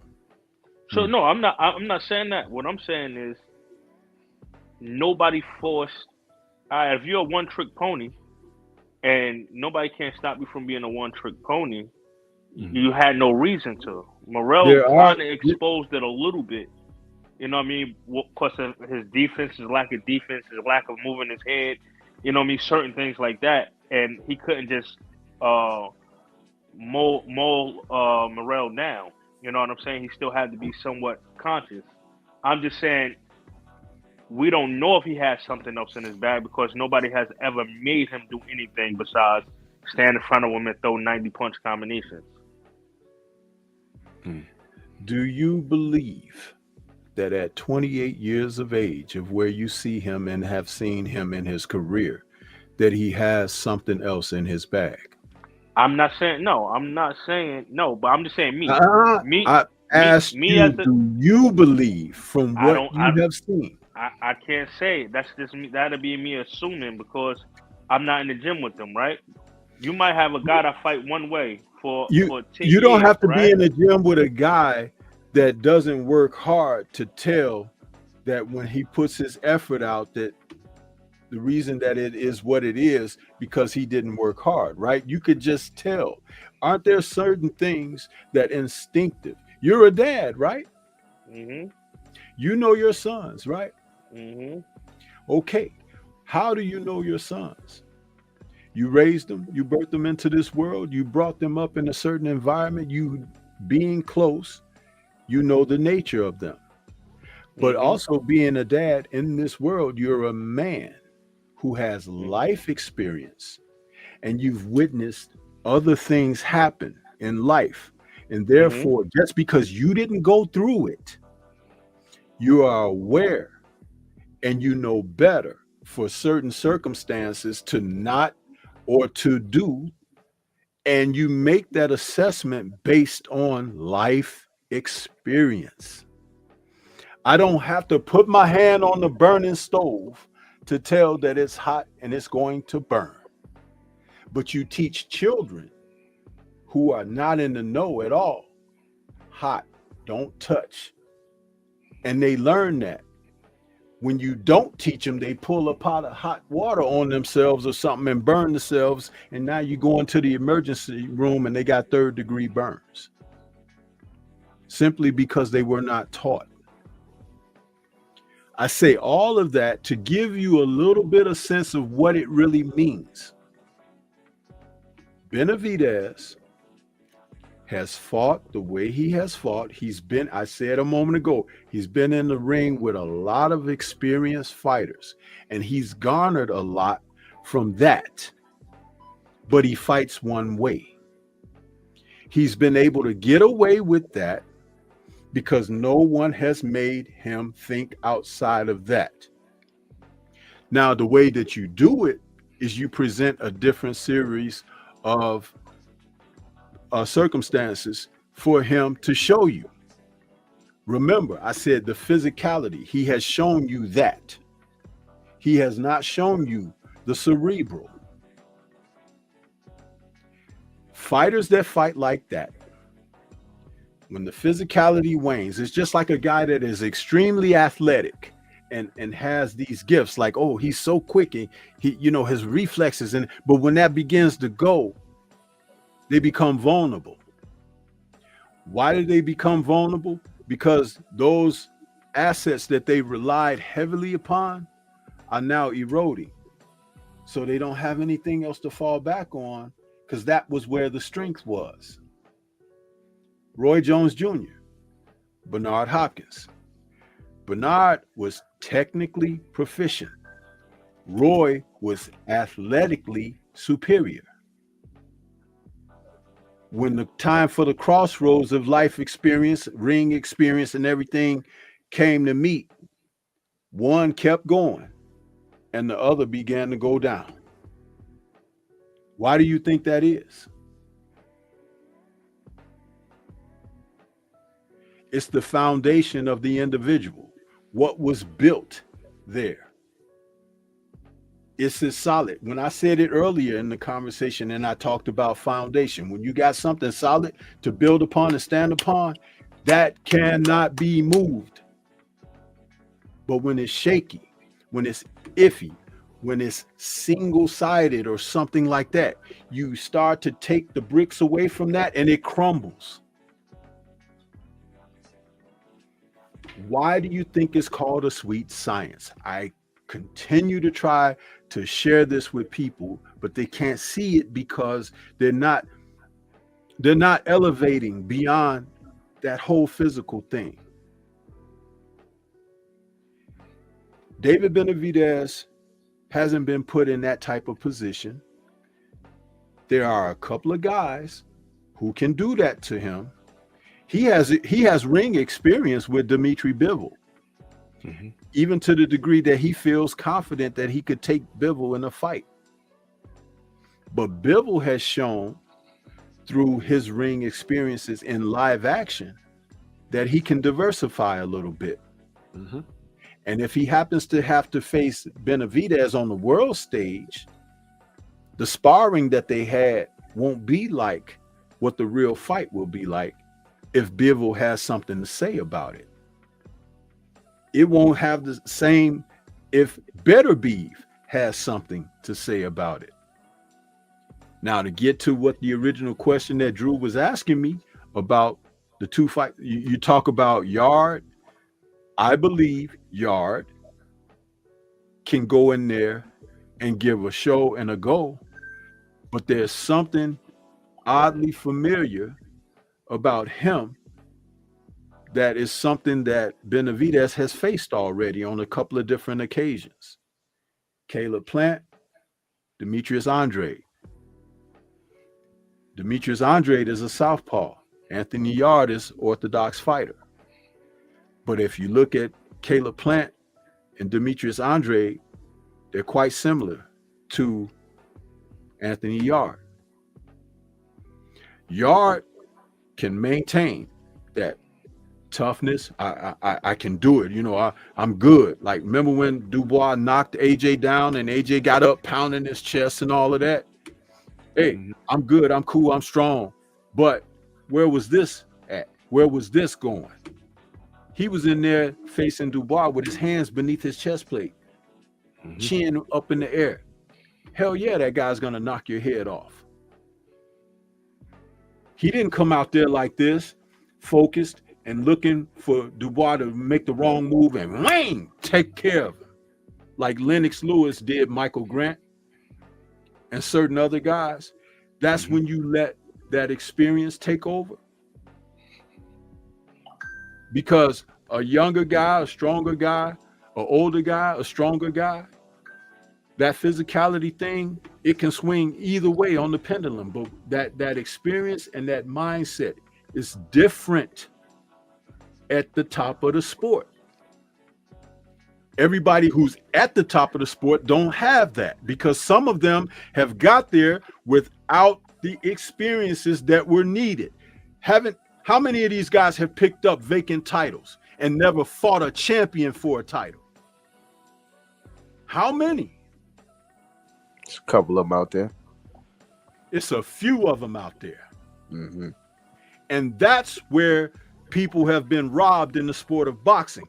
Both the fighters coming up, the fighters who are sustaining, the fighters who are going out, because they'll trick you.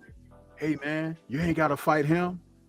Just move on up to the next weight class. So you vacate the title. The guy fights a so-and-so for a vacated title. Now he is the new titleist, not champion, but titleist, because he wasn't tested. He has no measure of how to compare himself to what was there before. You heard me say earlier, there's certain guys, they call people out and everything, and then all of a sudden it's a problem. Oh, he calling out so-and-so and this and that, because he wants to test himself. Devin's been doing that almost his whole career, and people hate him for it.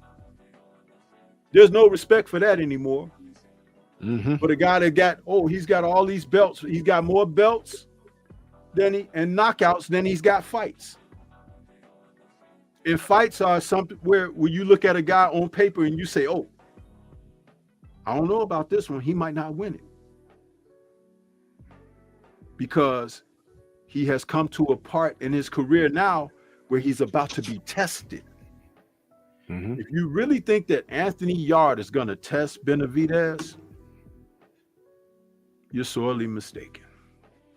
No, that's not what I was saying when he asked the question. Well, I'm not I just saying said you. I'm just, I'm saying no. I'm for just anyone going in, this my, is a good fight to showcase David. no. That's cool. No, I was just saying to him that if for one I'm a parent and two I'm a coach, right? Mm-hmm. I can know my kid dilemma and I can know what he's lacking and what the world might think he's lacking in. And we could master what we do, which is what he does is bully, mow you down, weigh you down till you don't have nothing no more. Right? But on the back end, me personally, I would be in the gym working on my footwork, working on the head movement, working on being slick. Why? Because we might need it someday. You know what I'm saying? That's what I was saying about Benavidez. You know what I mean? Not more so that he was this or he was that. I was just saying that he might be working on something because he's been around the gym forever. He might be working on something that we don't know about because we're not in the gym with him. That makes sense. That's what I was saying about Benavidez. Like, right? You know what I'm saying? And I can understand that, but he hasn't been placed in a situation to have to use something different. He has not. No. Yeah, I get that. Yeah, even with, but see, there are two guys that can do that for him, and that would be Bivol and Beterbiev, because those are the real men. Yeah. That's 100%. 100%. Those two guys. And I believe that he thinks that his physicality can overcome Beterbiev and his youthfulness, because Beterbiev is now 41 years of age. No, but we just talked about regiment. This is what we were just talking about, regiment, right? Beterbiev regiment is probably better than what Benavidez is. So when it comes down to it, the way he eat, the way he take care of his body, the way that's right. He might not party, he might not drink, he might not do nothing. Like, for instance, like you brought up Bernard, right? Bernard was able to sustain because he wasn't really killing his body, right? That's right. And he had the technical skills. Like, yes, sir. Roy, once his timing slowed down and his, his reaction time slowed down, that's right. He had a problem. That's right. So that's right. So yeah. But we're going back to the regimen, eating, taking care of your body the proper way. That's going to kick in when you're on that elite level. That when you're up there with Beterbiev and all of them. So I would take both of them, Bivol and Beterbiev, over him immediately. Yeah. Well, we gonna see. Well, were you gonna say something? So go ahead. Yeah. Now that other fight, Norman Jr. and Devin Haney, is it's a good fight for two younger men that have things to prove. Devin is always going to be fighting certain types of odds and people not rolling with him because he has just been that marked man. Norman Jr. is in a precarious situation because whatever happened behind the scenes with the opportunity for he and Boots to come together, because they were welterweights and it didn't happen. Whatever the case was for that, now it's like shifted to now he's going to fight Devin and everything. There's a lot to uncover there with those two men, but I don't know that at this juncture, if I'm willing to say what I think is really going to happen. But as I had stated to Drew earlier, I was just watching Ray Leonard and Benavidez. Do you realize when they fought, Ray Leonard was 23 and Benavidez was 21. Think about that. One of the boys is 21, right? We had on I think 22. 22. Okay. Yeah. That's really interesting because we're talking about men who are now considered legends in the sport. But it's also a different era where your technical skill set, everything was honed a total different way. Leonard was an Olympian. Benavidez won a title at 16, 17 years of age. Just some amazing stuff there when you reflect and think back upon it. And Haney has always sought to fight the best opposition, and people, for whatever reason, they moving away from him, or they don't want to be bothered, and this and that. And it's like, eventually, he gonna get an opportunity against someone. Now here you got another young guy who's yet and still kind of unproven. So if he prevails against Haney, it'd be like, oh, well, Haney wasn't this or that. Or is this guy that we're not familiar with got a lot more going on? Or if Haney prevails and this guy, his role is slowed because of that, it's like, did he not have as much as you might have thought impressed going forward? This is why the fighters need to face each other in prime circumstances where you can't. Everybody's thinking about that. Oh, everybody's scared of that. Oh, right. And in hindsight, how can you consider yourself being great if you ducked 3 other guys that was just as good as you? Because you were scared to see if your O was going to go or not. And that's the problem right there. The problem is everybody thinks that they're going to be Floyd Mayweather. That everybody's not going to be Floyd Mayweather, right? The old trainers used to prefer their fighters to have some type of blemish before they fought for a world title anyway. Because what it does is it provides you with a sense of understanding about accomplishment and achievement, and what it means when you do acquire and how it is to sustain and maintain. But see, that shifted along with people's values.